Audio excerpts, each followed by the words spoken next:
내년을 목표로 한다면 비트코인과 알트코인 좀 섞어야 되겠죠. 10년 뒤를 목표로 한다. 무조건 비트코인 포트폴리오 하나로만 가져가는 게 제일 좋습니다. 가장 많이 오를 겁니다. 지금 어떤 코인이 비트코인을 대체하는 것은 굉장히 어렵습니다. 10년, 20년 뒤 노후 준비를 계획한다면 비트코인 하나 자산을 가지고 해도 됩니다. 하반기가 불장이 될 확률은 어느 정도 높다. 하지만 과거와 좀 다른 것 중에 하나는 네, 안녕하세요. 저는 블록체인 스타트업인 업루트 컴퍼니 대표를 맡고 있고, 저희는 이제 비트 세이빙이라고 하는 이제 비트코인을 적립식으로 투자해주는 서비스를 운영하고 있습니다. 더불어서 이제 한양대학교에서 이제 블록체인 비즈니스 모델 이런 과정을 또 학생들에게 또 가르치고 있습니다. 심플하게 한 말씀드려 볼게요. 이게 가장 확실한 방법일 수도 있습니다. 내년을 목표로 한다면 비트코인과 알트코인 좀 섞어야 되겠죠. 10년 뒤를 목표로 한다. 무조건 비트코인 포트폴리오 하나로만 가져가는 게 제일 좋습니다. 가장 많이 오를 겁니다. 왜냐하면 이전에 영상에서 말씀드렸던 것처럼 알트코인을 장기적으로 보유하는 것은 좋은 전략이 아닐 수 있어요. 대부분 우하향을 하는 구조로 많이 갈 수도 있습니다. 그만큼 특정 재단의 영향을 많이 받고 시장에 공급을 많이 푸는 거기 때문에, 그리고 뭐 대체가 많이 되기도 하고요. 근데 이제 비트코인은 아마 지금 어떤 코인이 비트코인을 대체하는 것은 굉장히 어렵습니다. 확률적으로도 보면 10년, 20년 뒤 노후 준비를 계획한다면 비트코인 하나 자산을 가지고 해도 됩니다. 돈이 꾸준히 생기는 거면 꾸준히 사 모으면 되고요. 지금 목돈이 있다면 진짜 10년 뒤를 생각한다면 지금 한 번에 사도 됩니다. 굳이 나눠서 할 필요 없이. 근데 돈이 우리가 뭐 이제 꾸준히 생기니까 월급도 받고 꾸준히 이제 모아가는 전략도 제일 좋습니다. 심리적으로는 꾸준히 모아가는 게 가장 좋아요. 자동화해서. 이 비트코인 가격 전망은, 이거는 오히려 제 개인적인 전망보다도 시장에서 가장 유수의 투자사가 아크 인베스트가 딱 정확하게 한 전망이 있는데요. 가장 최근에 나온 따끈따끈한 전망이라서 2030년까지. 아크 인베스트가 어디냐면 테슬라 투자로 성공해서 유명하죠. 돈나무 언니라고 불리는 아크 인베스트 2030년도 비트코인 전망입니다. 여기가 케이스를 세 가지로 나눴어요. 시장이 안 좋을 때, 좋을 때, 보통. 그러니까 베어 케이스랑 베이스, 기본 케이스랑 불장, 진짜 좋았을 때. 그래서 그 기본 베이스 케이스가 120만 불이고요. 16억 원입니다. 2030년도에. 2030년도면은 5년 뒤에요. 불 케이스가 33억 원입니다. 240만 달러. 그리고 가장 안 좋은 베어 케이스가 50만 달러입니다. 7억 원 정도 됩니다. 제가 볼 때 베이스와 불 케이스 좀 높은 것 같긴 하고요. 이제 베어 케이스 정도가 좀 리저너블 하지 않나? 5년 뒤니까 트럼프 임기 끝날 때 정도 되긴 하겠습니다. 50만 불. 근데 여기서 이제 전망을 그냥 뭐 느낌으로 한 게 아니라, 여기 같은 경우는 비트코인 시장의 이제 침투율을 가지고 전망을 한 겁니다. 예를 들어서 디지털 금이라고 불리는 비트코인이 이 금시장의 몇 프로까지를 침투가 가능할 것인가, 60% 정도 침투한 걸로 시뮬레이션이 된 거고요. 이 불 케이스에서는. 그리고 기관 투자, 그러니까 글로벌 금융시장이 총 200조 달러 정도 되는데, 그 중에 기관 투자들이 몇 프로 정도의 포트폴리오를 할당할 거냐, 이 불 케이스에서는 6.5% 정도로 할당하는 걸로 한 겁니다. 그리고 신흥국에서 이제 인플레이션이나 통화 절하 방지, 예를 들어서 뭐 신흥국, 저기 엘살바도르 같은 국가도 그런 거고요. 이제 국가에서 보유한 전략도 막 나올 거거든요. 그러면 그들은 통화 가치 절하 방지로 몇 프로 정도를 비트코인 노출시킬 거냐, 요런 것들. 그러니까 뭐 기업들이 재무자산으로 몇 프로는 포함할 거냐, 마이크로 스트래티지 같은 기업처럼 기업들이 이거를 한 10% 정도를 할당할 거다. 이게 불 케이스에서 나온 거야. 요런 약간 침투율을 기준으로 해서 이제 비트코인은 어차피 총량이 정해져 있기 때문에 시가총액을 시뮬레이션 하면 아까와 같은 강세 케이스와 기본 케이스와 약세 케이스가 있는데, 이 약세 케이스도 50만 불 정도로 2030년도까지는 전망을 하고요. 그 사이에 또 반감기가 한 번 또 있으니까 그렇게 뭐 저는 너무 이렇게 말이 안 되는 숫자는 아닌 것 같다라는 생각이 있습니다. 미국과 중국의 성공적인 관세 협상이 비트코인 호재일까? 미국과 중국이 성공적인 관세 협상을 했다라고 한번 생각을 해보면 무역 긴장이 좀 완화가 되겠죠? 글로벌의 경제 불확실성이 좀 해소가 되겠네요? 그러면 주식시장이 좀 좋아질 것이고요. 비트코인에도 나쁘진 않을 것 같습니다. 결론적으로 말하면 미국과 중국의 관세 협상 자체만으로 본다면 비트코인에게는 호재긴 호재인데 그냥 약한 호재 정도이다.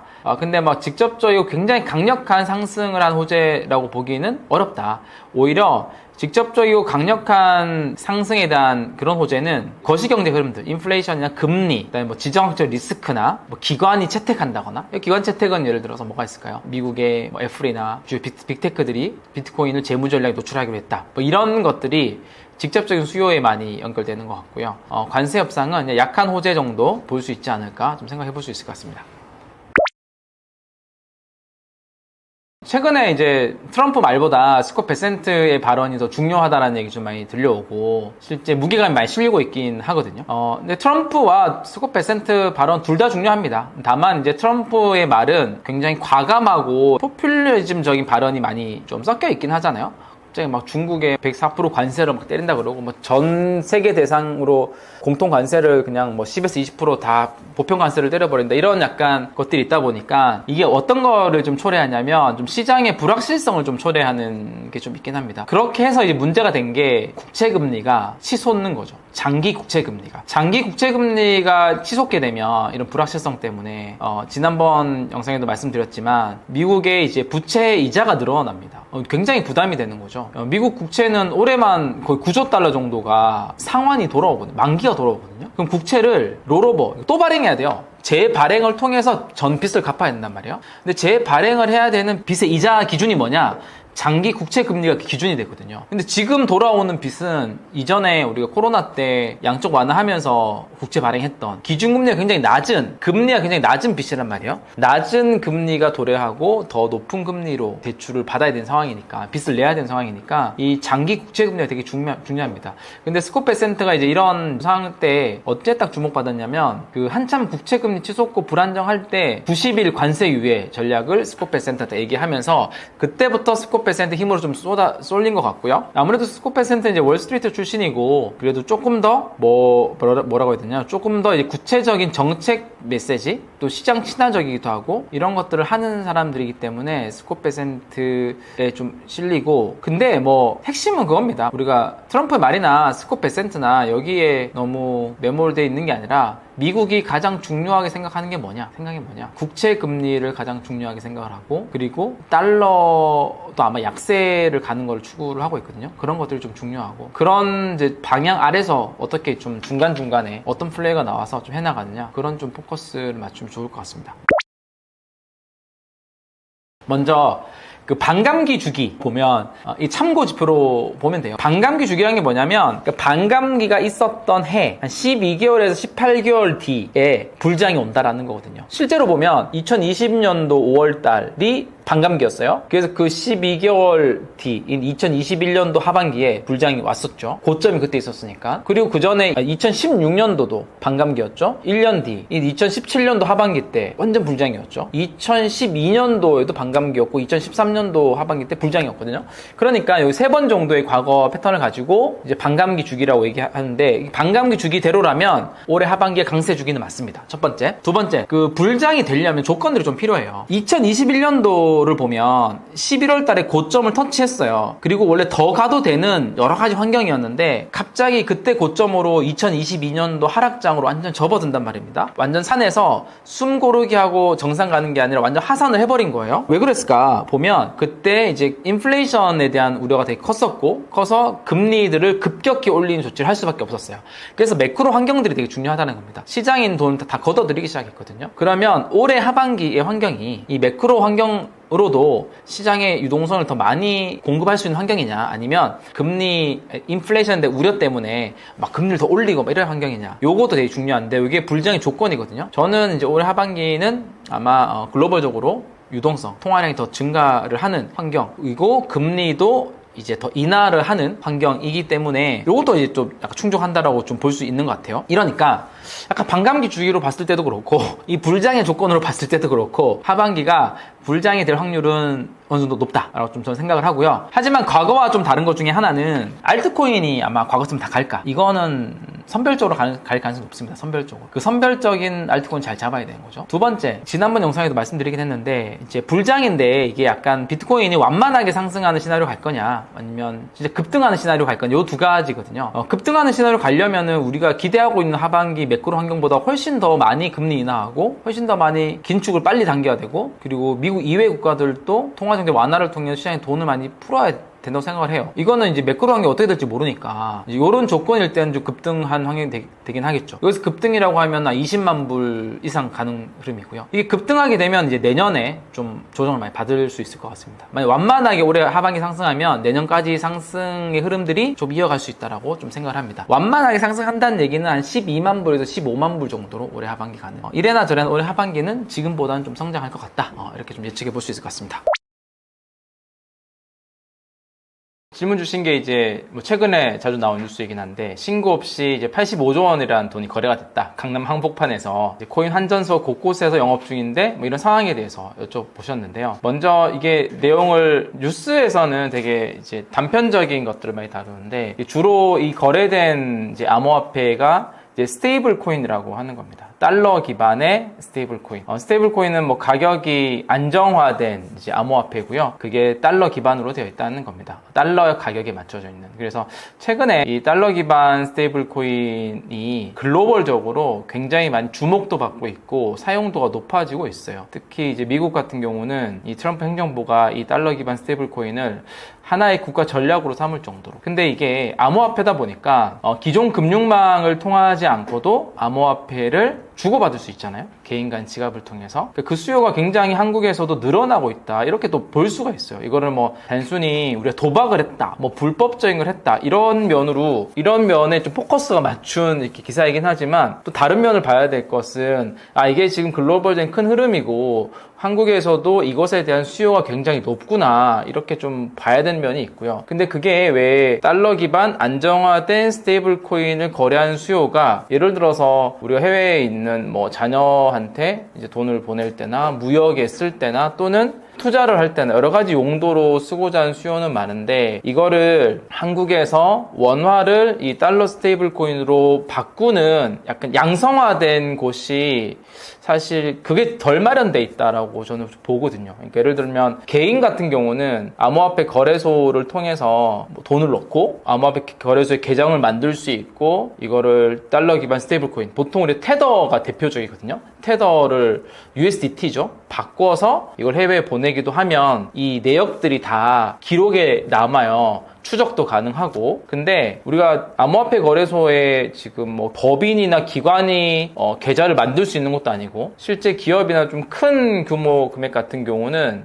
거래소를 이용 못 한단 말이에요. 계좌를 못 만드니까, 개인이 아니면. 그러면 이제 그런 것들을 해주는 하나의 뭐 좀 인가된 서비스는 회사들이 있으면 괜찮은데, 한국에서 이런 이제 우리가 OTC, 장외거래라고 하는데, 장외거래를 할 수 있는 이제 원화를 이 테더로 바꾸는, 원화를 암호화폐로 바꾸는 장외거래를 할 수 있는 것이 인가가 안 나요. 안 나다 보니까 그럴 수 있는 합법적인 기관도 잘 없는 거죠. 그러다 보니까 수요는 많은데 이것을 담아줄 수 있는 하나의 기업들이 제도적으로 마련되어 있지 않다 보니까 음성적으로 어떻게 이게 장외거래, 환전소 같은 곳에서 큰 돈을 주고 암호화폐를 바꿔서 해외를 보내는 거죠. 그런 이제 어떻게 보면 뭐 불법을 저지르려고 하는 의사가 없었음에도 불구하고 그런 환경에 노출돼 있다.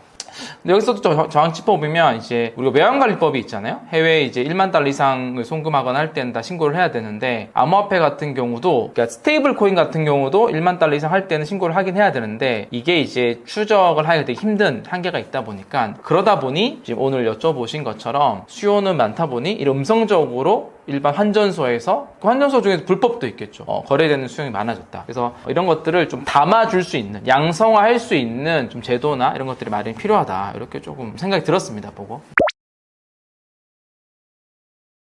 이 질문 되게 많이 하세요. 이제 코인을 개인 지갑에 둬라, 거래소에 두지 말고 개인 지갑으로 옮겨라. 근데 그것에 대해 왜 그런지, 실제 뭐가 중요한지 이걸 여쭤보시는 질문인데요. 개인 지갑이라는 게 되게 생소하실 수도 있을 것 같아요. 이 코인 쪽을 계속 하시지 않으셨던 분들은. 그러니까 우리가 비트코인을 포함한 암호화폐는 인터넷만 연결돼 있으면 누구나 다 개인 지갑을 만들 수 있고요. 그 개인 지갑에 암호화폐를 넣어서 보관을 할 수 있습니다. 우리가 은행에서 계좌를 만들려면 은행에 가서 내 계좌를 만들고 내 신원 정보를 다 주고, 이게 KYC라고 하죠. 문제가 없으면 계좌를 만들고 그 계좌를 통해서 거래를 할 수 있잖아요. 근데 암호화폐의 개인 지갑을 통해 나의 지갑 주소를 만들 때는 인터넷만 연결돼 있으면 누구나 다 개인 지갑을 만들고, 그 개인 지갑에 내 개인정보를 굳이 넣지 않더라도 만들 수 있고, 거기에 암호화폐를 넣을 수 있습니다. 그러니까 이게 지금 방금 이제 하셨던 질문은, 그렇게 만들어서 관리하는 개인 지갑에서 운영하는 것과 아니면 그 반대면은 흔히 아시죠? 국내 총 5대 거래소가 있는데, 뭐 업비트나 빗썸 같은 암호화폐 거래소에 암호화폐를 두고 관리하는 방법, 또는 내가 개인 지갑을 직접 만들어서 관리하는 방법, 두 개 중에 어느가 더 좋냐, 다 장단점이 좀 사실 있거든요. 암호화폐 그러니까 암호화폐 거래소에 자산을 맡겨놓게 되면 편한데요. 이런 건 있어요. 2019년 12월이네요. 그때 업비트라는 거래소가 해킹을 당했어요. 한 34만 이더리움 정도 됐는데 그게 당시의 시가로는 한 580억 정도 됐었고요. 그 전 한 해 먼저 2018년도에는 빗썸이 또 해킹을 당했어요. 그것도 한 300억 원 규모가 넘어요. 그 당시 가격으로. 그거보다 훨씬 더 올라가면 마운트 쿡스라고 하는 글로벌 거래소 많이 들어보셨을 거예요. 여기는 80만 개의 비트코인을 해킹을 당했습니다. 그래서 근데 어떤 거래소는 이제 업비트와 빗썸은 그렇게 해킹을 당했음에도 불구하고 그 피해를 이 고객들한테 전가는 하지 않았거든요. 그래서 거래소를 이용하신 분들이 그 피해를 뭐 따로 전가받지 않고 잘 이용을 했어요. 이렇게 조치할 수도 있지만 마운트 쿡스 같은 경우는 80만 개 비트코인이면 그 당시에 글로벌 비트코인의 거의 한 꽤 많은 비중을 차지했었거든요. 파산을 해버렸어요. 파산을 하면 보상을 못 받는 거예요. 내 자산을 잃어버릴 수 있는 거예요. 그러니까 내가 제 3자한테 맡겼는데 이 거래소가 관리를 잘못해서 또는 혹은 문제가 생겨서 해킹을 당하게 되면 이 자산을 어떤 곳은 보상을 해줄 수도 있는데 어떤 곳은 이제 보상을 못 받는단 말이죠. 그런 부분들이 있기 때문에 이제 개인 지갑으로 옮겨서 나만 잘 관리하면 되니까 그런 면이 첫 번째 있고, 또 하나는 거래소는 결국 제 3자에 맡겨두는 거다 보니까 우리가 검열이라고 하는데 내 자산이 내가 어떤 불법을 저질렀거나 문제를 일으켰거나 이렇게 하면 그것도 금융기관에 보관된 나의 하나의 자산이니까 동결이 돼버릴 수도 있어요. 내가 내 자산을 해외로 옮기려고 하는데 이 거래소 안 빼주는 거죠. 그런 우려도 사실 있는 거죠. 그렇다 보니까 좀 자산 금액 쌓이면 개인 지갑 옮겨서 보관하라고는 하는데요. 이건 단점도 분명히 존재해요. 단점 같은 경우는 뭐냐면은 개인 지갑은 본인이 관리를 잘해야 하거든요. 그러니까 비밀번호 관리. 좀 더 그 부분만 구체적으로 얘기하겠지만 비밀번호 관리도 잘해야 되고, 우리가 예를 들어서 거래소에 비밀번호를 잃어버리면 어떻게 해요? 거래소 고객센터 통해서 비밀번호 찾기나 통해서 다시 살려서 내 자산이 없어지진 않잖아요. 근데 개인 지갑은 관리해주는 3자가 있지 않기 때문에 온전히 나의 관리로만 잘 해야 되기 때문에 내가 나의 부실, 나의 관리 미스를 통해서 비밀번호 잃어버리거나 이렇게 하다면 이 자산까지도 잃어버릴 수도 있는 거죠. 이런 좀 장단점이 좀 존재한다라고 하고요. 이런 장단점이 있는데, 그래서 어떻게 하는 게 좋은지를 결론을 짧게 요약을 해보자면, 소액일 때는 그냥 거래소를 이용하는 게 좋고요. 하지만 이 블록체인을 활용한 암호화폐이기 때문에 이 개인 지갑을 배우는 건 되게 중요하고요. 그래서 내 자산의 규모가 꽤 커졌을 때는 관리 부실이 생기지 않도록 좀 배운 상태에서 개인 지갑에 같이 보관을 하면서 운영을 하면 가장 좀 베스트하게 운영하는 방법이 아닐까. 소액일 때부터 굳이 그렇게 할 필요는 없을 것 같다. 이런 생각이 좀 듭니다. 코인을 오랫동안 보유하는 게 낫냐, 지속적으로 보유하는 게 낫냐, 또는 트레이딩 목적을 갖고 이렇게 하시는 분들이 있냐. 근데 두 가지 부류가 다 있거든요. 근데 이런 좀 오해는 있는 것 같아요. 뭐냐면 코인 투자하면 무조건 단타해야 된다, 코인 장기 보유하면 안 된다, 이런 쪽으로 많이 가이드나 조언을 해주시는 트레이더 분들이나 전문가들이 있는 것 같아요. 근데 그거는 꼭 그렇지는 않아요. 코인도 하나의 이제 자산이고 투자를 하는 거기 때문에 기본적인 투자를 하는 자산의 성격과 비슷합니다. 유럽의 워렌 버핏이라고 불리는 그 앙드레 코스톨란이라고 하는 분이 있어요. 엄청나죠? 이분이 한 80년 넘게 증권가에 몸을 담았는데, 그러면서 자기가 깨달은, 그렇게 오랫동안 하다 보니까 깨달은 나름의 한 문장의 교훈이 있는 거예요. 그게 뭐냐면, 이분의 책에 있는데 제가 좀 적어왔습니다. 나는 지금까지 80여 년간 증권계에 몸담아 왔는데 장기적으로 성공한 단기 투자자는 본 적이 없다. 그러니까 은행과 브로커 있죠? 여기서 브로커면 금융기관입니다. 증권사 포함해서. 은행과 브로커들은 그들의 고객을 단기 투자자로 만들기 위해 별의별 수단을 다 쓴다. 그러니까 단기 투자자, 단타 투자자로 만들기 위해서. 왜냐면 단타를 해야 그들이 수익을 벌잖아요. 수수료 수익이 많이 일어나잖아요. 그래서 우리가 이용하는 암호화폐 거래소에 들어가 보면 단타를 안 하면 안 되는 그런 이제 거래 환경들을 만들어놨죠. 들어가면 꼭 단타를 할 수밖에 없습니다. 근데 단타를 하면 여러분 결국은 그 하우스, 그 수수료를 받는 그곳이 가장 큰 돈을 벌어요. 그렇다 보니까 최근에 이 암호화폐 거래소들이 대기업 집단에 포함됐잖아요. 얼마나 대단한 거예요. 근데 투자의 원리 중에 그냥 어떤 자산과 상관없이 관통한 하나의 원리가 있는데, 좋은 자산을 장기 보유를 하는 겁니다. 좋은 자산을 장기 보유. 물론 좋은 자산이 뭐냐 이렇게 질문할 수 있지만, 그거를 가장 심플하게 얘기하면 좋은 자산은 장기적으로 우상향하는 자산입니다. 장기적으로 우상향하는 자산 잘 찾아야겠죠. 수요가 끊임없이 발생한 자산이거나 아니면 공급이 굉장히 한정된 자산이라서 시장에 돈이 많아지면 많아질수록 이 공급이 한정되어 있기 때문에 가치가 오르는, 마치 비트코인과 같은 자산. 그래서 암호화폐 시장으로 다시 들어와서 보면 암호화폐는 이렇게 장기적으로 우상향할 수 있는 아주 희소한 비트코인과 같은 자산이 있고요. 가치 저장 역할을 하는, 또는 거의 약간 기술주처럼 이런 어떤 공급이 한정된 게 아니라 어떤 특정 기술로서 어떤 테마를 타고 하는 이런 대부분의 또 알트코인들이 있어요. 그래서 이 알트코인들은 장기적으로 우상향보다는 우하향할 가능성이 좀 높아요. 과거가 그랬어요. 왜냐하면 그만큼 시장에 공급, 물량이 많이 풀리기 때문에. 그래서 알트코인은 단기 투자를 해야 돼요. 장기 투자를 하면 오히려 위험하다. 비트코인과 같은 자산은 좋은 자산 중에 하나고, 이런 자산은 장기적으로 투자를 하는 전략을 가져가야 됩니다. 이렇게 조금 더 한 번 더 들어가서 구분해서 보는 게 정확할 것 같습니다. 비트코인이나 암호화폐를 투자하시는 분들 중에서 가장 어려워하고 생소하게 생각하시는 부분이 이 지갑 만들기, 비트코인 지갑 만들기, 셀프 커스터디라고 하는데 그게 뭐야? 뭐 이런 거인 것 같아요. 그래서 그거에 대해서 간략히 한번 좀 설명을 좀 드려보면, 이 비트코인 셀프 커스터디를 해야 된다 이런 얘기를 또 많이 들으셨을 텐데, 이 셀프 커스터디가 뭐냐? 사용자가 자신의 비트코인을 직접 관리하고 보관하는 방식입니다. 그러니까 아까도 제가 잠깐 얘기 드렸지만 제3자에 맡겨서 보관하지 않고요. 여기 제3자라고 하면 거래소, 뭐 은행, 한국은 은행이 보관해주지 않는데 미국 같은 경우는 은행도 가상자산 보관하거든요. 은행, 커스터디 전문 회사, 수탁 전문 회사들이죠. 이런 곳에 맡기지 않고 내가 이제 내 자신의 비트코인의 프라이빗 키라고 하면은 이제 비밀번호거든요. 프라이빗 키를 직접 가지고 있으면서 관리하는 방식을 셀프 커스터디라고 얘기를 합니다. 그래서 셀프 커스터디와 비트코인 지갑을 만들어서 셀프 커스터디를 하는 것의 장점은, 그러니까 제3자를 안 믿어도 우리가 흔히 말하는 탈중앙화, 블록체인 네트워크에 의존을 해서 내 자산을 관리할 수 있다라는 거예요. 우리가 금 있잖아요.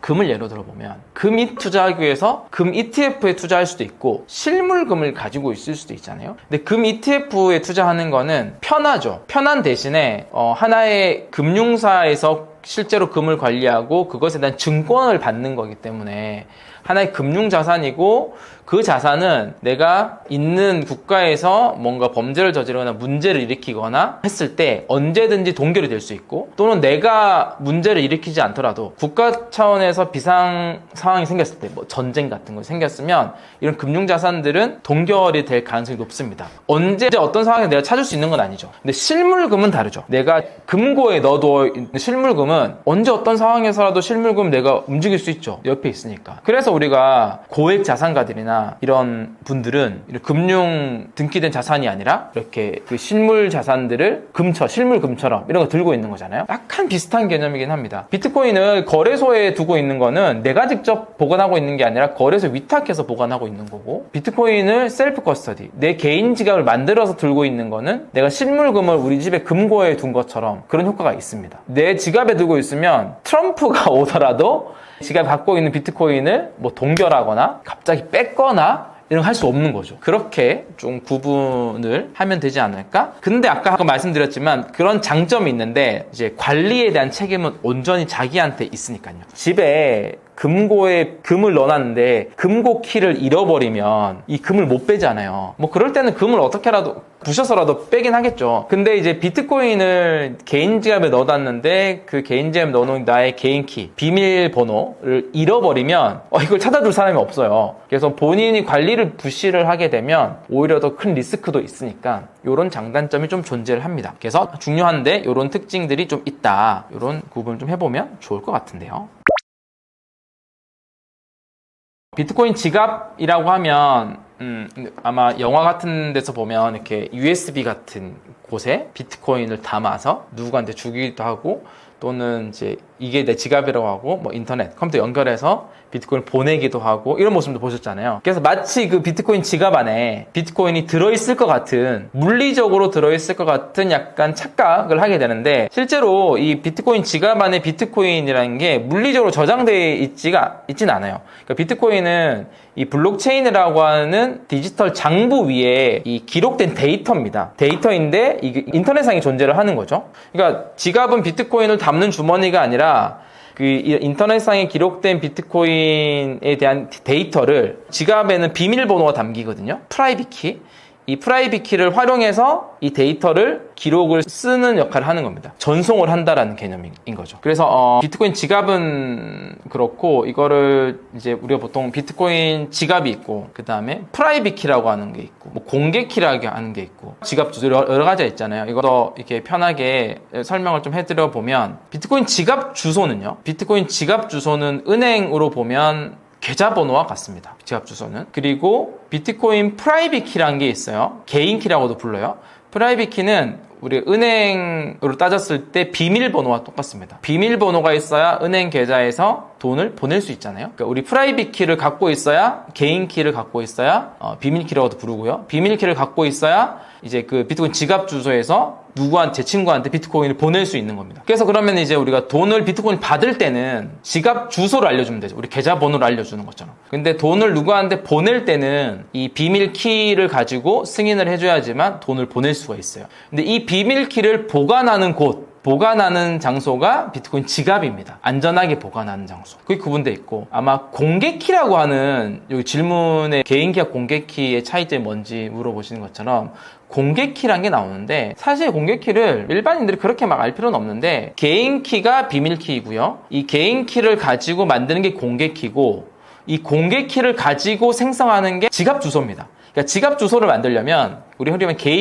계좌번호를 만들려면 이 공개 키를 가지고 지갑 주소를 만드는 거죠. 계좌번호는 지갑 주소고, 계좌번호를 만들기 위해서 계좌 원본에 해당하는 정보가 공개 키에 해당되는 겁니다. 이 공개 키를 만들기 위해서 또 개인 키가 존재하는 거예요. 이렇게 세 개가 이 비트코인 지갑에서의 약간 핵심적인 하나의 기능이다라고 생각하면 되고요. 그렇기 때문에 이 비밀키를 잃어버리면 어떻게 되나요? 비밀번호를 잃어버리는 것과 똑같잖아요. 이 비밀키 잃어버리면 이 인터넷상의 블록체인 이 장부에 기록되어 있는 비트코인을 내가 접근을 할 수가 없는 겁니다. 누구한테 보낼 수가 없는 거죠. 비트코인이 있는데 내가 이걸 누구한테 보내거나 이렇게 할 수가 없는 거죠. 접근을 할 수가 없다. 그래서 그 비밀키를 잘 관리해야 된다. 이렇게 말씀드리고 싶습니다. 그러면은 이제 아까 비밀번호를 보관하는 게 지갑이에요. 지갑을 우리가 또 월렛이라고 부르잖아요. 근데 월렛이 크게 두 가지 종류가 있습니다. 질문에도 있지만 이 핫월렛과 콜드월렛의 차이가 뭐냐? 핫월렛입니다.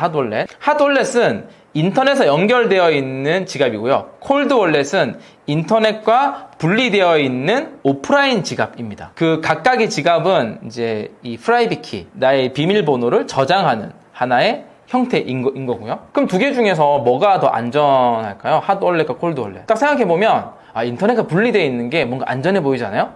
해킹도 안 당할 것 같고 실제로 그렇습니다. 근데 이제 우리가 USB 형태로 되어 있는 거 있죠? 그게 콜드월렛입니다. 대표적으로. 종이 지갑 들어보셨나요? 종이 지갑에 비밀번호가 이렇게 적혀 있거든요. 프라이빗 키가. 이것도 인터넷과 연결돼 있잖아요. 다 콜드월렛입니다. 근데 우리가 뭐 메타마스크나 뭐 트러스트 월렛이나 이렇게 주요 이렇게 비트코인 지갑들, 암호화폐 지갑들이 있는데요.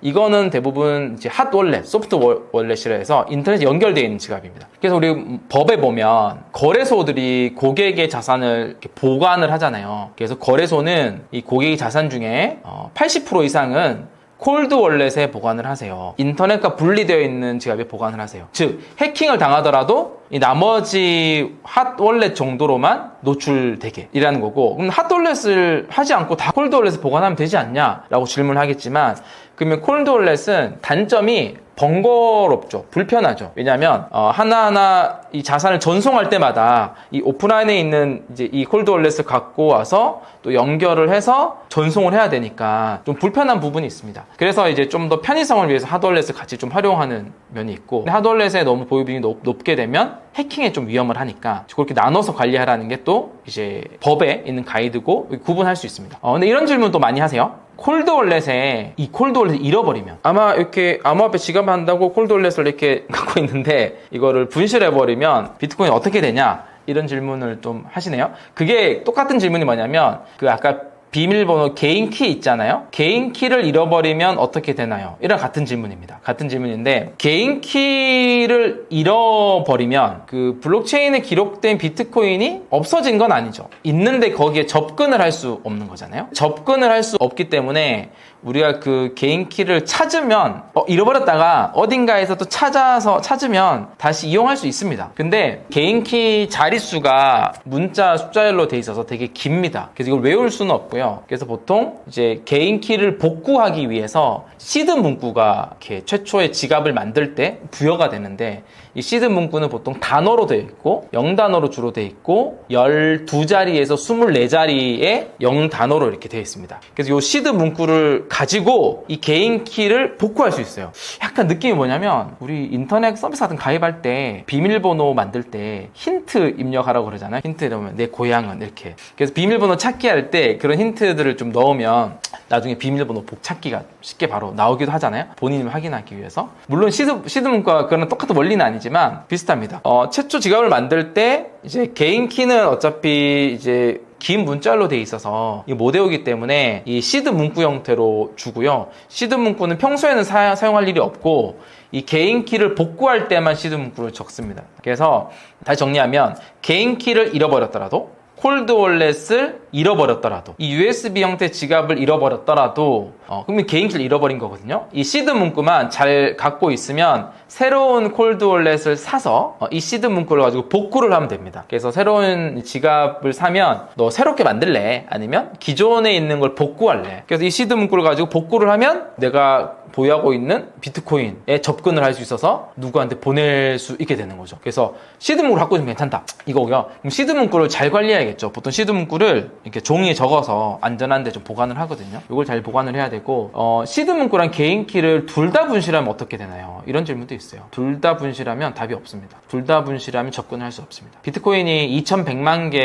개이거든요. 총 발행량이. 근데 이렇게 개인 키와 시드 문구를 다 잃어버려서 그 누구도 접근할 수 없는 상태의 비트코인이 한 300만 개에서 400만 개 정도 된다고 합니다. 충분히 있을 수 있는 일이죠. 지금이야 비트코인 한 개가 뭐 1억 5천이고 하니까 진짜 온 공을 다 들여서 이렇게 보관하겠지만 예전에 뭐 비트코인이 50만 원, 10만 원, 만 원 할 때는 그저 뭐 대충 관리했겠죠. 그래서 그렇게 다시피 우리는 지금은 되게 비트코인 하나가 되게 소중하고 비싼 자산이기 때문에 이런 개인 키, 시드 문구, 뭐 이런 콜드 월렛 활용 이런 것들을 잘 이렇게 해야 되고 이것과 관련해서 이 코인 보관과 관련해서 제가 하나만 더 코멘트를 드리면 가장 하면 안 되는 한 가지가 있는데요. 지갑을 샀어요. 지갑을 사서 주소를 만들어요.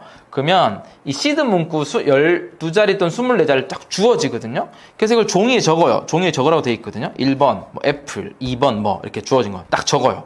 이게 비밀번호랑 똑같은 거예요. 그래서 보통 이걸 이제 잊어버릴까봐 우리 습관이죠. 저도 방금 주차해놓고 올라오면서 주차 찍었는데 핸드폰으로 찍어요. 이렇게 핸드폰에 또 관리를 해요. 비밀번호를 핸드폰에 찍어놨다 똑같은 거예요. 이게 가장 위험한 겁니다. 핸드폰은 이미 우리가 클라우드나 이제 온라인으로 다 연결되어 있기 때문에 핸드폰이 해킹 당하거나 피싱을 당하거나 하면 근데 비밀번호가 노출되는 거예요. 이건 2단계 인증도 없어요. 이 비밀번호만 알면 그대로 내 자산을 다 빼가 버릴 수 있기 때문에 이게 또 수량이 적을 때 빼가면 억울하지는 않은데 보통 본인의 개인키나 시드 문구를 잃어버린 사람들은 처음에 발견 못하죠. 나중에 그 지갑에 한참 비트코인이나 이런 암호화폐를 쫙 많이 해놨는데 그때 싹 빼가 버린 생각이 생길 수 있죠. 그렇다 보니까 절대 이 시드 문구를 적고 핸드폰을 찍어서 핸드폰을 보관하면 안 된다. 그냥 이건 오프라인 자체로 자기가 자기만 아는 곳에 보관을 해야 된다. 그리고 이 시드 문구를 적을 때 옆에 누군가가 있으면 절대 안 됩니다. 옆에 누군가가 있으면 새롭게 다시 지갑 생성 또 하세요. 왜냐면 이 옆에 있는 누군가가 이 지갑 시드 문구를 알 수도 있잖아요. 알고 있는지 모르고 있는지를 증명할 길이 없기 때문에 나중에 이제 이 지갑 주소에 이제 비트코인이 많아졌을 때 혹시나 이 사람이 알고 있어서 싹 빼가면 답이 없거든요.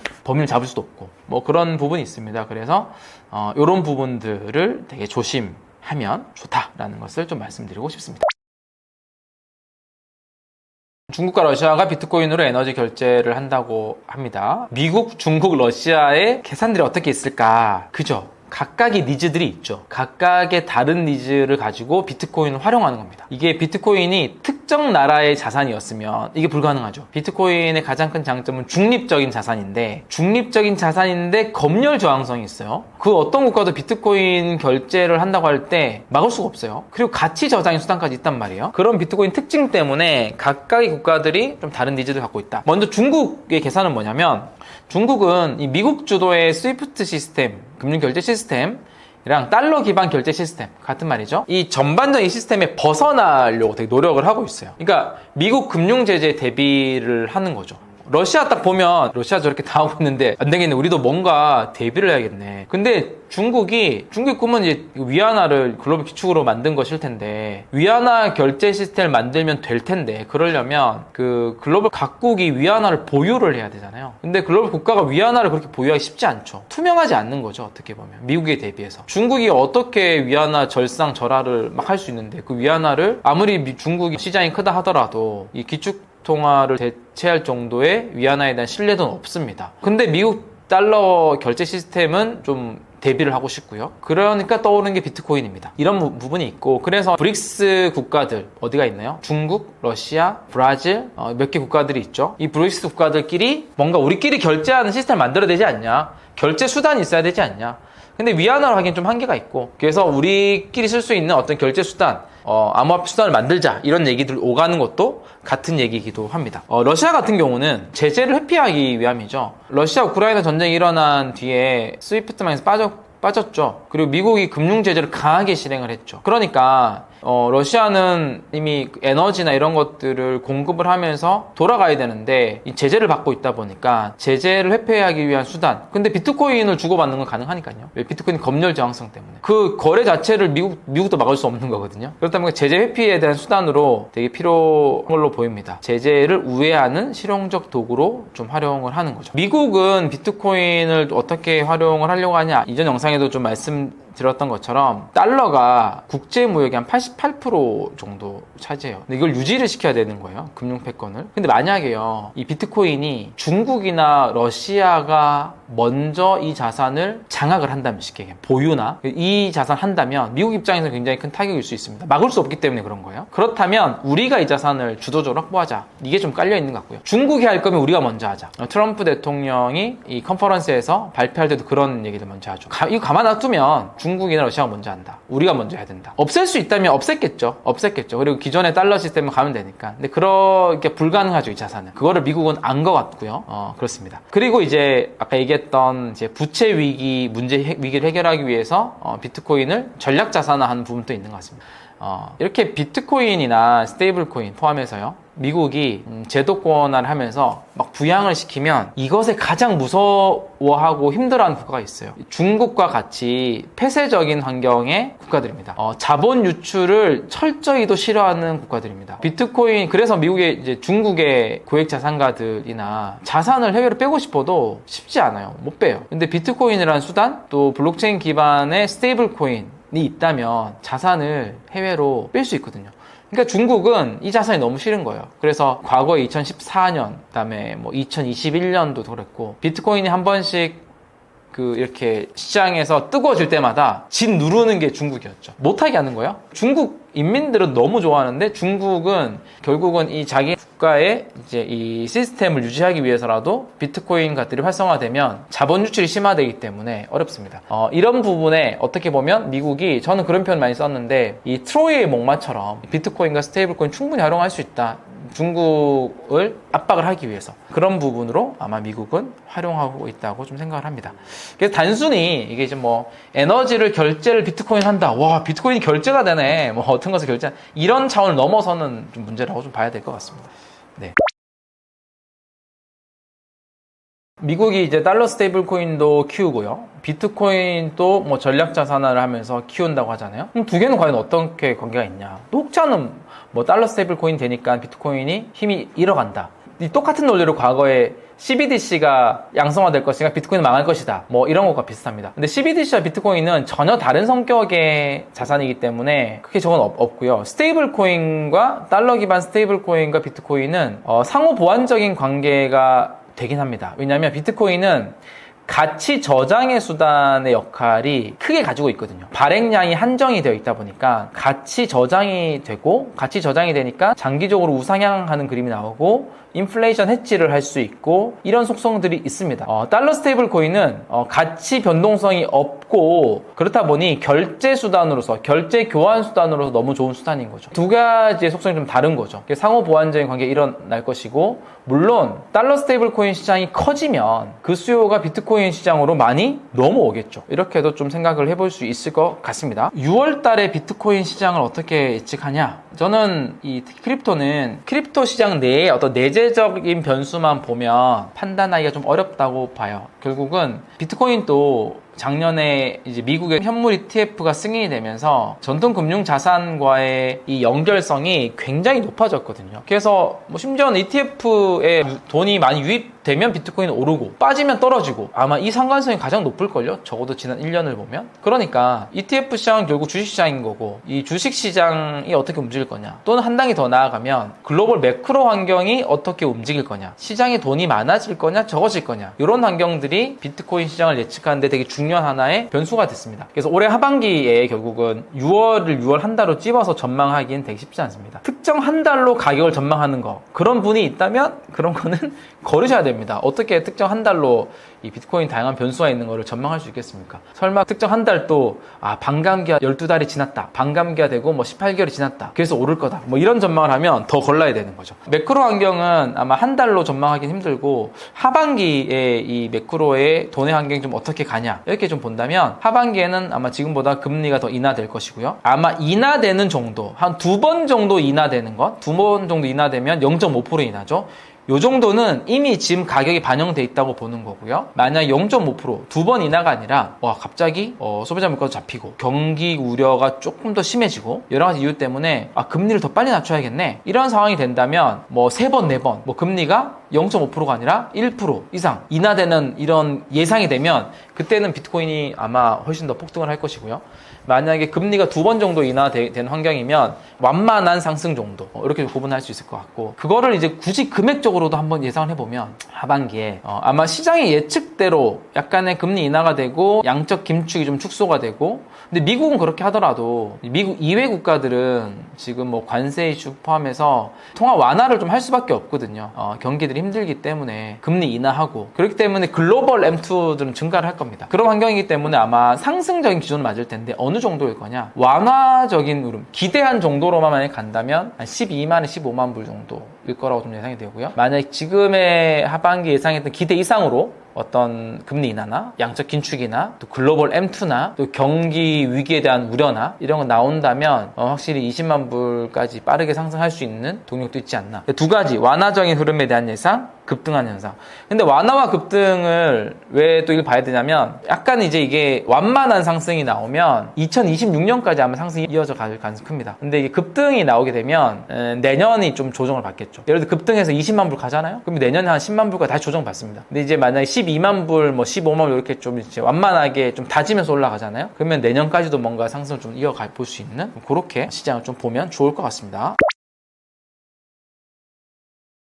달러 스테이블 코인과 알트코인의 어떤 가능성, 연관성을 말씀드리는데, 뭐 비트코인 연관성과도 그렇게 대동소이합니다. 달러 스테이블 코인 시장이 많아지면 이 크립토 시장에 유동성을 공급하는 하나의 수단이고, 크립토 시장에서의 기축통화이기도 하거든요. 달러 스테이블 코인을 가지고 암호화폐를 거래하니까 시장에 돈의 양이 많아지는 겁니다. 그러면은 그걸로 살 수 있는 다른 자산들이 알트코인이니까 이 알트코인들이 성장할 가능성이 충분히 있죠. 근데 이번에는 적어도 알트코인이 무지막지하게 오르진 않을 거예요. 아마 선별적인 성장이 있을 거고, 개별 코인이 어떻게 갈지 안 갈지를 얘기하기는 뭐 저도 모르고 어떻게 알겠습니까? 근데 달러 스테이블 코인이 시장이 엄청 커진다면, 근데 이것도 뭐 너무 막연한 게 아니라 이미 미국 재무부에서 예상한 수치가 있습니다. 2029년도까지 달러 스테이블 코인 예상 시장이 2조 달러입니다. 2조 달러가 얼마나 크냐? 지금 스테이블 코인 시총 규모가 2천억 달러거든요. 10배입니다, 10배. 와, 10배의 돈이 많아진다면 그 알트코인도 선별적으로 오를 것이고, 어느 섹터가 커지냐면 아마 디파이 섹터가 커질 겁니다. 디파이, 탈중앙화 금융.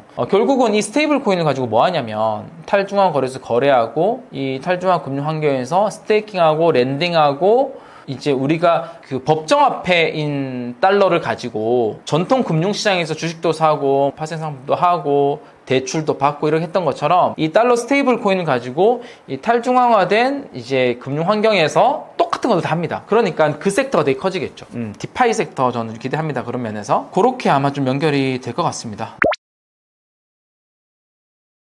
아까 제가 말씀드렸던 게 이제 비트코인은 미국이 중국한테 사용할 수 있는 약간 무기다 이렇게 표현되어 있잖아요. 근데 중국이 그걸 모를까요? 알겠죠. 이제는 아니까 중국의 전략이 어떻게 될지가 모르겠다는 겁니다. 중요하다라는 겁니다. 과거에는 미국도 이렇게 전향적이지 않았어요. 이제 지난번 트럼프 정권만 하더라도 트럼프는 비트코인이 달러의 이기 때문에 굉장히 부정적으로 봤어요. 바이든 정권 때는 아까 말씀드렸던 것처럼 이 오퍼레이션 초크포인트 2 이런 2.0 같은 걸 통해서 이 시장을 엄청 누르려고 한 거죠. 이 기조가 바뀐 건 트럼프 정권 때는 바뀌었거든요. 그럼 과거에는 중국이 이제 미국이 그랬을 때 중국도 같이 눌렀어요. 갑자기 2021년도 1월부터 2021년 4월까지 아마 비트코인 가격이 3배가 올랐어요. 3달 만에 3배가 올랐습니다. 그때 엄청 과열됐습니다. 그때 이제 우리가 부다빔이라고 해서 부처님 오신 날 비트코인이 폭락을 했는데요. 그리고 그때부터 50% 하락했거든요. 그때 중국이 발표한 게 뭐냐면 중국 채굴 금지였습니다. 중국이 채굴 파워의 한 70% 정도 보유했었을 때입니다. 그래서 중국 채굴장들이 해시레이트가 채굴 파워들이 다 꺼져버립니다. 그 채굴자들이 이제 미국, 북미권으로 다 넘어온 게 되게 중요한 역할이었던 거죠. 그냥 이 시장을 장기적으로 살아남으면 좋겠다고 보는 저 같은 입장에서는 중국이 채굴하는 것보다는 조금 더 투명한 국가인 북미 쪽에서 채굴 시장들이 덜 커지는 게 안정성은 높은 거죠. 하여튼 그렇게 중국은 눌렀고요. 2017년도 같은 경우에도 중국 내 거래 금지였어요. 암호화폐 거래소 다 퇴출당했죠. 그때까지만 하더라도 중국 위안화로 암호화폐 거래되던 비중이 거의 90% 가까이 됐어요. 근데 중국이 거래소들을 다 이제 셧다운 시켜버리니까 거래소들은 해외에 나올 수밖에 없었고 위안화를 거래 못하니까 그때 이제 주요 거래 수단을 등장한 게 스테이블 코인입니다. 테더. 그래서 스테이블 코인 테더가 이렇게 커졌습니다. 지금과 같이 미 국채 수요 이런 걸 예상하고 나온 게 아니라는 거죠. 2013년, 14년으로 가더라도 중국이 또 불을 꺼뜨립니다. 그런 것들이 중국이 계속 불을 꺼뜨렸는데요. 이번엔 과연 어떻게 할까라는 겁니다. 미국이 이렇게 나온 환경에서. 단초들을 중국은 이제 홍콩 시장을 통해 좀 보여줬죠. 이거 계속 이렇게 무시하고 누를 수는 없는데 하지만 이거를 또 그렇다고 중국 본토에서 다 오픈할 수도 없고 그래서 홍콩 시장을 이제 비트코인 ETF를 연 것이고요. 근데 효과가 그렇게 생각보다 크진 않아요. 그래서 뭔가 중국 본토에서도 전체가 열진 않을 거고요. 아마 특정 조금 규모가 있는 도시, 상해나 북경이나 이런 데 기반으로 좀 완화적인 전략들을 펼치지 않을까? 만약 그렇다면 비트코인 시장에서 호재일 수 있고요. 그렇다고 좀 보여지긴 합니다. 이번에 그래서 중국이 좀 어떤 전략을 좀 펼칠지가 좀 관전 포인트긴 하고 만약에 중국이 이거를 우호적으로 미국이 했던 수준과 그 이상으로 이걸 드라이브를 건다면 이 투자자 입장에서는 굉장히 좋은 소식이고 투자를 또 해야 되는 시기가 아닐까라고 좀 생각을 해볼 수 있을 것 같습니다. 최근에 이제 엔비디아의 비트코인 매입 루머가 있었고 막 소문도 났고 SNS에서 많이 오가고 했던 상황이 있었습니다. 5월 15일경에 소셜미디어를 통해서 엔비디아가 비트코인을 대량 매입해서 그들의 재무제표에 반영을 할 가능성이 있다 이런 소문이 좀 퍼졌고요. 아직까지는 이게 공식적으로 사실이 아니다 따로 엔비디아 밝히진 않았던 것 같아요. 근데 엔비디아가 일단 너무 시총이 높은 기업이고 그리고 이 비트코인이나 암호화폐하고는 굉장히 연관이 깊은 기업이죠. 왜냐하면 2017년도나 2021년도에 암호화폐 시장이 강세장일 때 엔비디아 주가가 좋거든요. 왜냐하면 엔비디아가 GPU를 만드는데 이제 이더리움을 채굴을 할 때 이 GPU 칩들을 워낙 또 많이 사용했기 때문에 그 수요가 어마어마했어요. 그래서 이런 이제 엔비디아랑 이런 암호화폐 시장의 생태계와는 좀 어느 정도 연관이 있다. 근데 그게 또 비트코인 매입하는 거랑은 좀 다른 부분이긴 하죠. 그래서 아직은 공식적으로 밝힌 부분은 없는데 그렇다고 크게 이게 말도 안 되는 얘기냐 그것도 사실 아닌 것 같습니다. 왜냐하면 지금 미국에서는 스트래티지라고 하는 기업, 이제 옛날 이름이 마이크로 스트래티지죠. 그 기업이 비트코인 재무 전략, 그러니까 그들의 대차 대조표에 비트코인을 포함시킨 거죠. 리저브 자산으로. 2020년도 8월에 그 전략을 시행을 했고요. 지금 2021, 2022, 2023, 2024, 2025. 한 5년 됐어요. 5년 됐는데 이제 주가가 한 2000% 정도 올랐네요. 나스닥 100에도 들어갈 정도로. 이 스트래티지 뿐만이 아니라 그 전략들을 이어서 하는 많은 상장사들이 최근에 등장을 하기 시작했습니다. 그들의 재무제표에 비트코인을 반영하는 거죠. 비트코인을 매입한다는 얘기죠. 수익의 일부를 매입을 하는 기업 기업도 있고요. 그러니까 매출의 일부를 매입하는 기업도 있고, 또는 아까 말씀드렸던 마이크로 스트래티지처럼 재무 전략이라고 하면 주식을 팔아서 자금을 조달해서 그 자금을 비트코인을 매입한 전략입니다. 단순히 이렇게 들으면 엄청 부정적으로 보실 수도 있을 것 같은데요. 주식을 통해서 전환사채로 자금 조달하고 자금 조달한 전환사채를 비트코인 수량을 늘려서 주당 비트코인의 개수를 계속 늘려가는 전략 들 펼치는 건데요. 일단 이게 뭐 도덕적으로 좋고 안 좋고를 떠나서 시장에서 성공적으로 지금 돌아가고 있고, 그게 주가에 반영되고 있고, 비트코인이라는 자산이 그냥 한낱 위험 자산에 불과하다면 이거 말도 안 되는 전략, 이거 투기일 수 있는데, 만약에 비트코인이 금과 같은 좋은 자산 이라면, 장기적으로 우상향하는 가치를 담을 수 있는 자산이라면, 인플레이션을 해지할 수 있는 자산이라면, 기업이 그들의 보유하고 있는 자산을 이렇게 비트코인 일부 보유를 통해서 인플레이션 해지와 가치 저장과 이런 것들을 노리는 건 굉장히 좋은 전략일 수 있죠. 과거의 기업이 회사 잉여 현금들을 통해서 부동산을 매입을 했다면 그것과도 비슷하다고 볼 수 있지 않을까 싶습니다. 그렇게 좀 엔비디아 얘기를 좀 설명드릴 수 있을 것 같습니다. 네. 기관 주도로 비트코인 달라졌다. 새로운 자산은 이더리움이다 라는 의견에 대해서는, 기관 주도로 비트코인 달라졌다는 동의하고요. 새로운 안전자산이 이더리움이다 라고 하는 거에는 그렇게 동의를 하기 좀 쉽지 않습니다. 안전자산이라고 하면 뭔가요? 지금 금, 국채 이런 것들이 안전자산이죠. 리스크 상황이 펼쳐졌을 때 이 안전자산을 활용해서 좀 리스크나 시장이 불확실성이 있을 때 이렇게 보유하는 전략들을 하는 건데, 금이 그것을 잘 어울리는 이유는 그 금 5,000년이라는 역사 속에서 이 가치 저장의 수단이기도 하고 희소하니까, 이제 어떤 시장에 리스크 상황이 생겼을 때 금으로 대피를 하는 것이 많이 떨어졌기 때문에 이제 안전자산이라고 불리는 거고, 비트코인을 안전자산이냐 아니냐 이런 의견들이 많습니다. 비트코인은 단기적으로는 위험자산이고요. 시장에 불확실성이 있을 때나 리스크 온이 될 때는 가장 빠르게 반응한 자산이긴 합니다. 유동성이 크거든요. 유동성이 크다.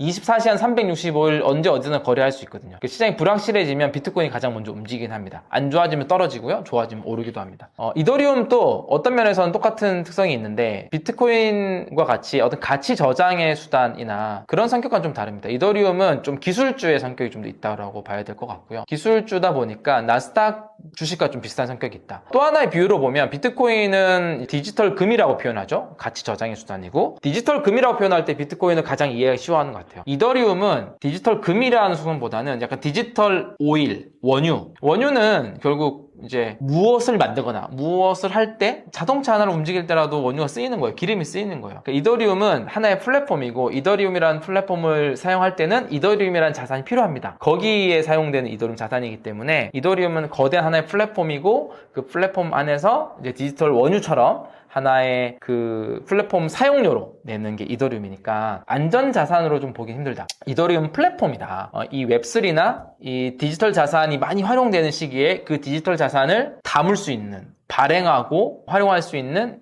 그 하나의 플랫폼의 역할이 좀 더 가깝다라고 좀 생각이 듭니다. 경쟁 플랫폼들은 솔라나나 카르다노나 BNB 체인이나 여러 가지 체인들이 있습니다. 그래서 이런 플랫폼들이 가장 중요한 거는 성능이 좋아야 되죠. 빨라야 되고요. 비용이 낮아야 되고요. 이런 성능들이 있습니다. 그래서 이더리움이 최근에 좀 힘들었었는데, 이런 성능 면에서 경쟁 플랫폼, 솔라나나 등등이 좀 뒤쳐졌던 거죠. 이런 부분이 있는데, 이제 최근에 다시 조금 더 그런 부분들, 이더리움이 또 새로운 미래 비전들을 발표하고, 또 팩트라 업그레이드라고 하는 기술적 업데이트 되면서 다시 조금 더 반등을 하고 있는 상황인데, 안전자산이라고 좀 보기 힘들고, 플랫폼, 기술주의 성격, 이렇게 보는 게 좋지 않겠나라고 좀 생각이 듭니다. 이더리움 투자하는데요. 저는 비트코인은 장기 투자의 자산으로서 금과 같은 성격으로 비중을 가장 넓혀서 가고, 금은 결국은 시장이 돈이 많아지면 이제 가치 저장의 수단 올라가는 거니까, 이더리움은 비중을 비트 한 저는 한 7, 이더리움 2, 알트 1 정도로 가집니다. 이더리움 투자합니다. 왜냐하면 이더리움이 또 시장에서 기술적으로 우위가 있을 때나 할 때는 비트코인보다 더 빠르게 상승한 경향도 있고, 저는 플랫폼으로서 이더리움의 가능성을 높게 보거든요. 이더리움 생태계가 워낙 탄탄히 잘 구성되어 있기 때문에 경쟁 플랫폼들이 많이 치고 들어오긴 하지만, 그런 면에서 이더리움을 좀 장기적으로 좋게 보기 때문에 이더리움도 함께 투자하고 있습니다. 최근에 비트코인이 미국 주식시장과 이제 커플링이 깨지는 듯한 움직임이 있어서 이 부분에 대해서 좀 궁금해들 하시고, 그리고 그게 막 미국 달러 패권이 무너지고 있다라는 의견도 있는데 그것과도 비트코인이 어떤 관계가 있는지 이런 질문들이 많습니다. 첫 번째, 비트코인은 특징이 상관성이, 그러니까 모든 자산들 중에서 다른 자산들과 상관성이 가장 낮은 특징을 가지고 있는 자산이 비트코인입니다. 즉 어떤 때는 주식시장이랑 커플링돼서 갔다가, 어떤 때는 금이랑 커플링돼서 갔다가, 어떤 때는 뭐 채권 시장을 같이 갔다가, 그러니까 특정 자산과 같이 이제 코렐레이션이 돼가지고 쭉 같이 가는 경향은 사실 아니에요. 금이랑 달러만 보더라도 달러 약세되면 금이 좋거든요. 강세를 하거든요. 또 주식시장과 금시장도 마찬가지고, 모든 게 자산시장들 간에 약간 이제 상호 이런 관계들이 있는데 비트코인은 이런 상관성이 낮습니다. 그래서 지금 비트코인이 주식시장과 커플링이 깨진 듯하게 보이는 건 맞고요. 작년에는 같이 갔고요. 올해는 좀 주식시장은 좀 안 좋은데 비트코인 시장 좀 성장하고 있으니까 그런 부분들이 나오면서 그렇습니다. 지금은 오히려 금시장과 같이 맞물려서 갔죠. 왜냐하면 우리가 이제 트럼프 행정부 들어오고 나서 이제 관세 전쟁 때문에 시장이 되게 불확실성이 높아졌어요. 불확실성이 높아지면 그 위험 자산, 특히 주식시장이 성장하기가 좀 어렵긴 합니다. 그런 상황에서 비트코인은 이런 불확실성과 오히려 이제 시장의 유동성이 많아지는 환경, 그리고 글로벌적으로 결국 우리 각자 도생의 시대잖아요. 글로벌적으로 국가 단위의 파편화가 심해지니까 이런 상황에서 어떤 중립적인 자산의 성격 때문에 비트코인이 더 주목을 받고 있어요. 과거에는 이제 일단 국채 질문도 나오긴 하겠지만 그런 국가들이 미 국채를 가장 안전자산으로 보고 많이 수요했단 말이에요. 근데 이제는 환경이 이제 바뀌어서 각자 도생의 시대로 가다 보니 미 국채에 대한 신뢰성이 낮아졌고, 그리고 그게 이제 뭐 단순히 미국의 부채나 이런 안정성 때문이기도 하지만, 러시아 사태만 보더라도 러시아나 우크라이나 침공했는데 정말 이제 러시아가 보유하고 있는 미국 달러 기반 자산들이 다 동결되고 그랬잖아요. 그러다 보니까 미 국채를 어떻게 믿어? 미국이 언제든지 뺏어갈 수 있는데, 동결할 수 있는데. 그러다 보니 중립적인 자산, 금과 같은 자산 수요가 높아졌거든요. 그런 면이 분명히 비트코인도 작용한다. 비트코인이 디지털 금으로서의 속성이 있다 보니까. 그래서 최근에는 이제 주식시장과 비트코인이 좀 커플링이 깨진 듯한 움직임을 보이는데, 그 깨진 듯한 움직임에서 비트코인은 오히려 좀 성장하는 거에 좀 가고 있고요. 달러 패권이 무너지는 것과의 비트코인은 사실 주식시장과 디커플링 된 것과 달러 패권이 무너지는 것과 좀 극단적인 좀 비유이긴 한데, 극단적인 상황에서 얘기를 드려보면 달러 패권이 무너진다는 얘기는 달러가 되게 약세가 될 수 있다는 얘기일 것 같아요. 그러면은 달러 약세면 비트코인이 이제 금의 속성을 또 가졌기 때문에 가치 저장의 수단으로 한정된 발행량이잖아요. 비트코인의 가치는 올라갑니다. 그런 환경에서도 그런 좀 관계가 좀 있을 것 같고, 이제 저는 비트코인이 뭐 아마 저희 살아있는 기간, 저 단기간에 미국 달러를 대체하거나 이런 용도로 활용되는 것보다는 비트코인이 오히려 미국 달러를 강화시키는 역할로 쓰일 것이다. 단기적으로는 미국이 그렇게 활용할 것이다 라고 하는 한 표이긴 하지만, 기본적으로 비트코인을 바라보는 또 시선 중에 하나는 달러 기축체제, 달러 체제에 대한 하나의 대체제로서 비트코인을 바라보는 경향이 미국 이외의 국가들한테는 있습니다. 중국이나 러시아나 특히 브릭스 국가들한테 있습니다. 그렇다 보니까 이 달러 패권에 못마땅한 그런 국가들이 비트코인을 하나의 대체 자산으로 보고 있기 때문에 그런 양면이 다 존재를 합니다. 그렇게 좀 이해를 하면 또 좋지 않을까 싶으네요. 지금 트럼프 행정부가 들어오고 나서 뭐 비트코인 상승했고, 목자는 이게 뭐 트럼프의 객기다, 트럼프가 공약으로 잠시 했다, 이런 얘기도 있고요. 결국은 이제 트럼프 랠리로 질문처럼 비트코인 상승했는데, 이게 트럼프 정부가 크립토 산업에 어떤 스탠스를 취하고 있냐, 그리고 실제로 규제 철폐를 하고 있는데 어떻게 크립토 시장의 변화를 예상하냐, 이런 질문이신데요. 좋은 질문이고 중요한 질문 같아요. 저는 트럼프 행정부가 이 크립토 시장에 영향을 많이 미치는데 진심이다, 이렇게 좀 생각을 하고요. 크게 한 3가지 정도의 그들이 추구하는 방향이 있습니다. 요약을 해보자면, 첫 번째는 비트코인 비축입니다. 그게 이제 뭐 입으로 나온다고 그게 진심이지 않을 수 있죠. 결국은 그게 정책에 반영돼야 되고, 정책이 반영되려면 어떤 부분은 입법이 돼야 되는 걸 수도 있어요. 실제 그런 것들이 이루어지고 있냐가 되게 중요한 포인트겠죠. 말만 이렇게 하는 것보다는. 그런 면에서 첫 번째는 그들이 공약으로 내세웠던 비트코인 비축입니다. 100만 개 비축. 비트코인 비축을 왜 하냐? 미국의 부채 위기를 해결하기 위한 수단으로 합니다. 미국 부채가 지금 기하급수적으로 늘어나고 있거든요. 지금 한 37조 달러 정도 되고요. 미국의 부채가 얼마나 많냐면, 부채에 내는 이자가요, 미국 국방비를 초월했습니다. 예를 들어서 한 가정에서 한 가정에서 월급을 받아오는데 워낙 집을 대출하느라 빚이 커가지고 월급 전체를 다 이자로 낸다면 어떻게 생각하시겠어요? 삶이 되지 않잖아요. 미국의 상황이 그렇습니다. 근데 그게 단기간에 개선되면 좋을 텐데 부채의 이자를 갚기 위한 그 이자를 내기 위한 돈도 결국은 또 다른 부채를 또 발행해서 내야 되는 상황이기 때문에 카드 돌려막기 있잖아요. 우리 절대로 하면 안 된다는 그거가 다름이 없어요. 근데 그 카드 돌려막기 카드 이자도 계속 올라가고 있어요. 카드 이자가 결국은 국채 이자거든요. 어쨌건 부채 위기가 심각합니다. 그런 상황에서 미국이 이제 부채 위기를 해결하기 위한 걸로 비트코인 비축 전략을 세웠습니다. 왜냐하면 부채가 많으면 달러 가치가 훼손되거든요. 과거에는 그런 국가의 돈의 가치 훼손되는 걸 막기 위해서 금을 보유했죠. 금을 보유하고 있는 게 그 국가의 신뢰였던 거죠. 근데 금을 원래 1945년 2차 세계대전 이후에 미국이 제일 많이 보유하고 있었거든요. 그래서 미국이 패권을 잡은 거긴 한데 그 이후에 금을 많이 아마 잃어버렸을 거예요. 잃어버렸다가 뭐 분실했다라는 게 아니라 다른 국가들이 금을 많이 확보했습니다. 중국만 보더라도 원래 이제 중국이 가지고 있는 돈을 미국 국채를 샀어야 되는데 금을 사 모으기 시작했죠. 우크라이나 러시아 전쟁 이후에 미국의 금융 제재 때문에 야 미국 국채 갖고 있어서는 이제 안 되겠다 싶어서 또 많은 국가들이 미국 국채가 아니라 금을 사 모으기 시작했죠. 아마 미국의 정확한 금 보유량도 지금 공개되고 있지 않고 있죠. 그 금을 보유하고 있는 포트녹스라고 하는 이제 보유 시설을 실사를 해야 된다는 얘기가 나올 정도로 미국이 금을 얼마나 보유하고 있는지 퀘스천입니다. 지금 이 상황에서 미국이 금의 보유를 늘리는 거는 어려운 전략이에요. 실행하기 어려운 전략일 수 있어요.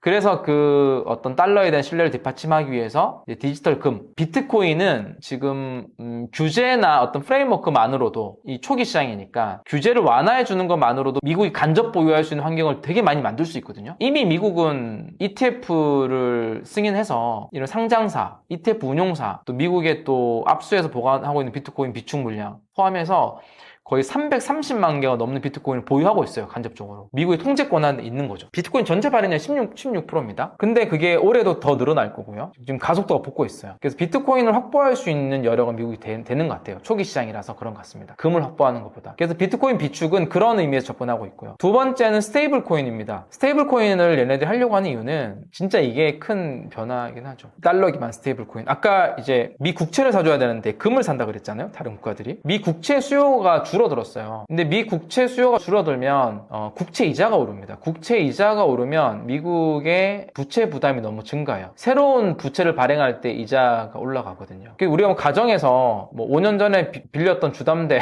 대출을 갚고 이거를 돈을 벌어서 갚으면 좋은데 새로운 대출을 빌려서 대환을 하려고 할 때 새로운 대출이 이자가 2배, 3배 되면 너무 부담이 커지는 거잖아요. 그래서 국채 수요가 줄어드는 것을 해결하기 위해서 새로운 국채 수요자로 달러 스테이블 코인을 딱 지정을 한 겁니다. 그 달러 스테이블 코인을 발행하는 회사들은 미 국채를 담보로 해서 스테이블 코인을 발행해야 되거든요. 근데 이 스테이블 코인 시장이 결국은 이 크립토 시장의 성장과 엮여 있습니다. 크립토 시장에서의 기축통화가 달러 스테이블 코인이거든요. 그럼 크립토 시장이 커지면 커질수록 달러 스테이블 코인의 필요량은 더 커집니다. 그죠? 달러 스테이블 코인의 필요량이 커지면 커질수록 미 국채 수요가 늘어납니다. 이렇게 이제 메커니즘 연결되는 거죠. 그래서 달러 스테이블 코인을 하나의 큰 축으로 가져갑니다. 이거는 미국이 공식적으로 언급한 전략이기도 하죠. 재무부 베센트 장관부터 해서 트럼프 모두가 다 얘기를 하고 있습니다. 그래서 다른 국가들은 여기에 대응을 잘해야 되는 거고요. 마지막으로는 채굴입니다. 채굴. 비트코인 채굴. 이것도 되게 큰 하나의 축이에요. 비트코인 비축, 스테이블 코인, 그 다음에 채굴입니다. 채굴은 채굴에 대해서 얘기하면 또 길긴 하겠지만 결론적으로 얘기 드리면 그 에너지 산업을 굉장히 효율화시켜주는 게 채굴 산업입니다. 채굴은 전기 산업이거든요. 전기를 투입해서 비트코인을 만드는 거거든요. 근데 전기를 투입해서 비트코인을 만드는 이 환경이 24시간 365일 전 세계 어디에서나 가능하다라는 거죠. 그래서 전기는 생산할 수 있는데 전기를 쓰이는 곳까지 보내려면 송전망이 갖춰져 있어야 되고요. 그런 것이 안 돼 있는 데는 송전망을 갖추려면 어마어마한 비용이 들 텐데 채굴 시설이 들어가서 돈으로 바꾸면 됩니다. 그러면 엄청난 이제 전력을 만드는 인프라가 구축이 되겠죠? 채굴을 하게 되면 그게 이제 그래도 사업성이 생기니까. 그러면 거기가 엄청난 전력을 생산할 수 있는 환경이 되고 거기가 결국은 우리 앞으로 엄청나게 필요하게 될 데이터 센터가 들어갈 수 있는 공간으로도 변신하게 되는 거죠. 이런 어떤 이제 채굴과 전기 산업의 효율화와 그게 결국은 이제 전력 인프라를 갖춰줘서 이제 이런 데이터 센터 까 연결이 되는 구조를 이제 미국에서 펼치고 있는 그림입니다. 그래서 이 세 가지가 가장 중요한 거고요. 이게 이제 이 트럼프 행정부에서 크립토 산업을 하는 전략이고, 그것들을 하기 위해서 규제 철폐들이 많이 이루어지고 있어요. 규제 철폐 중에서 저는 가장 인상 깊었던 거는 한국도 마찬가지고요. 한국도 그랬고 미국도 그랬고, 한국은 지금도 계속되는 거고 미국은 바이든 정권 때 했는데, 그게 뭐냐면 이제 오퍼레이션 초크 포인트라고 하는 거예요. 초크 포인트가 뭐예요? 우리 MMA 보시면 딱 목 딱 잡으면 이렇게 여기 딱 이렇게 하면 초크 딱 걸리면은, 그죠? 그냥 게임 셋이잖아요. 어떤 이제 부분을 딱 잡아가지고 이거 숨통을 막히게 하는 거예요. 그래서 이 암호화폐 시장을 누르려고 했어요. 바이든 정권 때는. 암호화폐 시장을 누르려면 어떻게 하면 되냐면, 암호화폐 시장으로 흘러 들어오는 은행, 금융권들을 꽉 잡고 있으면 암호화폐 시장이 죽습니다. 그래서 실제로 이제 뭐 실리콘밸리 은행이나 암호화폐 시장에 자금을 흘러 들어가게 했던 얘네들 다 망했잖아요. 2023년도나. 규제들이 엄청 심했어요. 전통 금융기관이 암호화폐 기업에 어떤 계좌를 만들어주거나 서로 어떤 금융망 연결하거나 이런 것들 다 못하게 했거든요. 근데 그 법으로 못하게 한 게 아니라 행정 지침으로. 그게 딱 한국도 하고 있잖아요. 은행에서 실명 거래 계좌를 내야지만 거래소 비즈니스 할 수 있는데, 은행에서 실명 거래 계좌 안 내주죠. 그러니까 거래소를 법적으로 못하게 하는 건 아닌데 은행에서 못 내주게 하니까 새로운 거래소들이 등장 못하는 거죠. 원화 거래를 할 수 있는. 은행은 그죠, 행정 지침으로서 이제 감독기관이 컨트롤할 수 있으니까요. 그러니까 새로운 법이 없더라도 꽉 틀어질 수 있는 거예요. 그게 한국이 지금 이어지고 있는 거고요. 그래서 이런 것들이 이제 오퍼레이션 초크 포인트 2.0이라고 하는 거고, 이게 바이든 행정부 들어와서 첫 번째 행정명령으로 이거 없애라, 그런 것부터 시작됩니다. 그리고 크립토, 암호화폐 증권성 이슈 때문에 SEC, 미 증권거래위원회가 막 그냥 줄 소송들을 다 넣었었는데, 이 트럼프 행정부 들어오고 나서 기소 다 취하고 있죠. 그래서 증권성 이슈도 많이 줄어들었고요. 이런 부분들이 아마 크립토 시장이 굉장히 이 트럼프 정권 내에서는 많이 성장할 수 있는 환경이 될 것이고, 크립토 시장이 성장을 하게 되면 스테이블 코인 수요가 늘어날 것이고, 수요가 늘어나면 그게 미 국채 수요로도 연결되고, 미 국채 수요 연결되는 것이 미국의 어떤 국가의 지속적인 이 패권 유지를 위해서도 도움이 되는, 이렇게 좀 연결이 되는 흐름으로 볼 수 있을 것 같습니다. 저희 비트코인하고 크립토 시장을 가지고 좀 다뤘고요. 저는 2017년도부터 이쪽 시장 내에서 계속 비즈니스도 하고 투자도 하고 많이 하고 있습니다. 오랜 시간 좀 경험을 해보면 결국 투자 방법도 귀결이 많이 되긴 합니다. 비트코인 중심으로 투자를 해야 된다. 그리고 비트코인을 너무 단기적인 트레이딩이 아니라 꾸준히 전략적으로 사 모으는 게 가장 중요하고 가장 수익이 많은 전략이었어요. 그렇게 하지 않은 사람들이 단기적으로 돈 많이 버는 것들 흔하게 되게 많이 봤는데, 그 방법을 계속하면서 결국 잃게 되는 걸 많이 봤어요. 결국은 비트코인을 잘 보유하는 게 중요하고 적립식 투자로 꾸준히 모으는 투자 중요하다고 생각을 합니다. 그렇게 하다 보니 저도 이제 그거를 좀 서비스로 만들어서 비트 세이빙이라고 하는 서비스이고요. 데이터 기반으로 우리가 특히 이 시장에서는 이제 온체인 데이터 기반으로 뭐 시장이 과열됐을 때는 적게 사주기도 하고, 시장이 과매도 구간일 때는 많이 사주기도 하고, 그리고 여러 가지 이런 이제를 통해서 비트코인을 잘 모아갈 수 있는 서비스도 저희 출시해서 운영을 하고 있거든요. 비트 세이빙 서비스 좀 검색해보면 좋으실 것 같습니다. 아마 이제 비트코인 너무 좋다고 하는데, 중요하다고 하는데 비트코인 투자 한번 해봐야겠네 해서 거래소만 들어가서 바로 투자하기 시작하면 너무 검증되지 않은 알트코인도 많이 노출되어 있고요. 변동성이 심해서 본업을 하고 계시다면 아마 대부분 제대로 못하시고 초반에는 큰 손실로 교훈을 얻으실 가능성이 높습니다. 특히나 이런 강세장이 들어왔을 때 그런 게 노출이 쉽거든요. 그래서 아마 네이버에 또 비트세이빙 또는 댓글에도 있으니까 들어와 보셔서 한번 보시고, 무료 이용 기한도 있으니까 이용해 보시면 좋을 것 같다라는 생각이 들고, 여러분들 투자도 성투하시고, 제 개인 채널도 있습니다. 이장우의 비트코인 저금통입니다. 이런 내용들, 실시간 내용들을 또 계속 실시간 업데이트하고 있으니까요. 댓글에 있는 제 채널도 많이 놀러와 주시면 감사하겠습니다.